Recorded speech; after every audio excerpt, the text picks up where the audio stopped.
진료를 하다 보면 운동을 나름 열심히 하는데도 혈당 관리가 힘들다고 호소하는 환자분들이 정말 많습니다. 이런 분들의 운동 방법을 자세히 들여다보면 조금씩 아쉬운 부분이 있더라고요.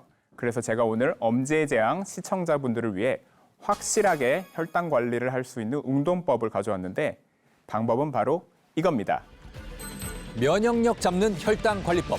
발을 10cm 더 뻗어라. 어떻게 뻗는 거죠? 그러니까 걸으면서 뻗는 건가요? 아니면 어떻게 해야 되는지 10cm를 모르겠네요. 늘렸으면 좋겠네요. 자기 보폭에 늘리는 거 아니겠는가? 네. 평소 자신의 보폭보다 한 10cm부터 더 넓혀서 걸으라는 의미인데요. 나이가 들수록 보폭이 좁아지고 종종 걸음으로 걷게 되거든요. 이렇게 종종 걸음으로 걷다 보면 하체 근육을 제대로 살리지 못해서 혈당 조절 효과는 제대로 보지 못하고 오히려 관절만 상할 수 있습니다. 이럴 때 의식적으로 10cm만 보폭을 넓혀 걸어도 혈당 조절 효과의 차이가 엄청나게 크기 때문에 오늘 그 방법을 엄지재앙 시청자 여러분들께 알려드리려고 합니다. 이게 지금 당뇨병 환자를 위한 보폭이 10cm 정도 늘리는 거잖아요. 저 같은 경우는 10cm보다 조금 더 늘려야 되는 거 아닙니까? 맞아요. 사실 그렇게 효과가 있을까? 보폭 한 10cm면 요 정도? 근데 그렇다고 이게 또 뛰는 건 아니란 말이에요. 그렇다고 경보도 아니고 속도는 그대로인데 정말 혈당의 변화가 있을지 좀 의심스러워요. 네. 자, 궁금하시죠? 그래서 검증의 제왕, 엄지의 제왕이 실험을 해봤습니다.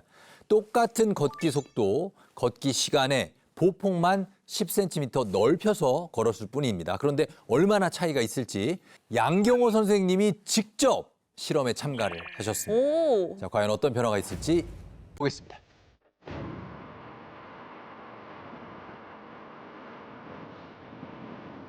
제가 혈당을 낮출 수 있는 방법으로 보폭을 10cm 늘려라 이렇게 말씀을 드렸는데요. 제가 직접 그냥 걷기를 한 후 그리고 보폭 10cm를 늘려서 걸은 다음에 식후 혈당의 변화를 살펴보도록 하겠습니다.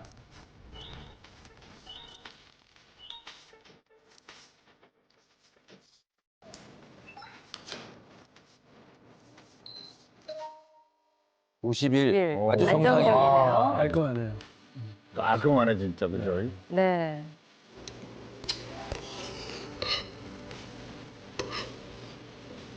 깨끗이 식사를 마무리했고요. 이제 실험을 위해 밖으로 나가서 평소 보폭대로 걸어보도록 하겠습니다. 140m. 이 정도 보폭으로 걸으면은 평소에 걷는 속도라서 뭐 그렇게 힘들지도 않고 전혀 무리가 되지 않는 것 같습니다. 한번 심박수를 체크해 보도록 하겠습니다. 한 86회 정도 나오는데요. 제가 평소에 한 75에서 한 80회 정도 많이 나오니까 지금은 뭐 천천히 걷고 있어서 평소랑 비슷하게 나온 것 같습니다. 평소 보폭으로 10분. 그냥 너무 편하게 그냥 네. 일반적인 걷는 산책하는 거로. 정도. 네. 제가 식사 이후에 10분 정도 제 평소 보폭대로 걷고 왔는데요. 1시간 정도 경과를 해서 다시 한번 혈당을 체크해 보도록 하겠습니다. 혈당이 얼마나 나올지. 평소 보폭. 지금 식후 혈당이 157 나왔습니다.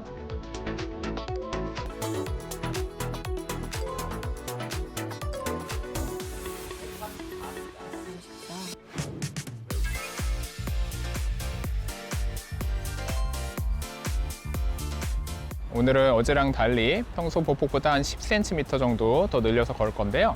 제 평소 보폭이 약 이 정도인데 어제보다 조금 늘린 이 정도 보폭으로 걸어보도록 하겠습니다. 좀 크게 걷는 게 보여요. 공중공중 걷는 게 보여요. 네네네네. 넓게요. 느껴지네요, 우리들도. 네, 보폭 10cm가 늘었습니다. 확실히 보폭을 10cm만 늘렸는데도 어제랑은 조금 차이가 있네요. 어제는 10분 정도 걸어도 전혀 숨차고 힘든 게 없었는데 오늘은 약간 좀 경보랑도 비슷한 느낌이 들어서 숨도 약간 좀 찬 것 같고 조금 힘든 것 같습니다. 야, 10cm만 넓혀도 저렇게 심박수에도 차이가 나네요. 그 정도 운동 효과가 있는 숨 거죠. 차죠? 네. 보폭이 늘어나면 걸을 때 우리가 좀 기존보다 힘들게 느껴지잖아요. 운동 강도가 높아진 거라는 의미예요. 이러면은 혈액순환도 좀 더 좋아지고 폐로 들어오는 공기량이 증가하게 됩니다. 그래서 특별히 뛰지 않고도 보폭을 10cm 넓히는 것만 또 때로는 좀 천천히 걷는 것보다 빨리 걸었을 때 이럴 때 심박이 올라가죠. 이런 것들이 유산소 운동 효과를 더 높아지게 하는 겁니다. 궁금해. 혈당 체크. 얼마나 될까? 과연 오, 놀랬는데, 본인이? 놀란다.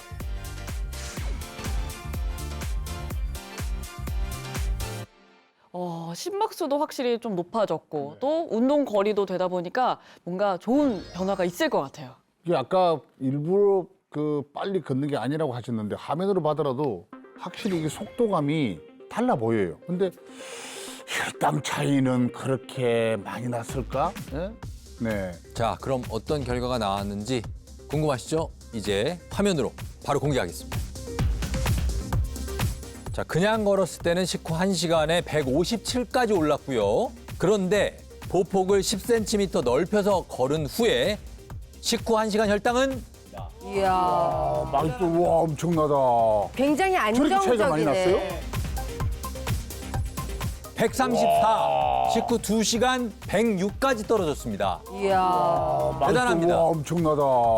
신기하다. 거의 2시간 만에 거의 공복 수준으로 돌아왔어요. 이야. 근데 저 정도 올라가면 많이 올라간 거잖아요. 157까지 올라갔습니다. 아니 운동 시간을 뭐 30분 더 늘린 것도 아니고 10cm 넓혔을 뿐인데 네. 저렇게 차이가 나네요.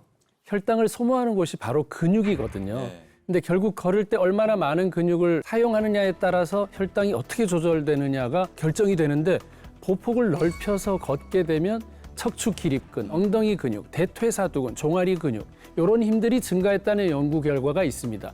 이 얘기는 해당 근육에서 그만큼 당을 많이 소모했다는 얘기니까 일반적으로 걸을 때보다 보폭을 좀 넓혀서 걸으면 혈당 조절에 더 유리할 수 있고 특히 식후에 걷기를 하게 되면 식후 혈당이 덜 오르는 데 도움을 줄 수 있기 때문에 혈당 관리 필요한 분들은 식후에 보폭 넓혀서 걷는 습관을 들이면 좋을 것 같습니다.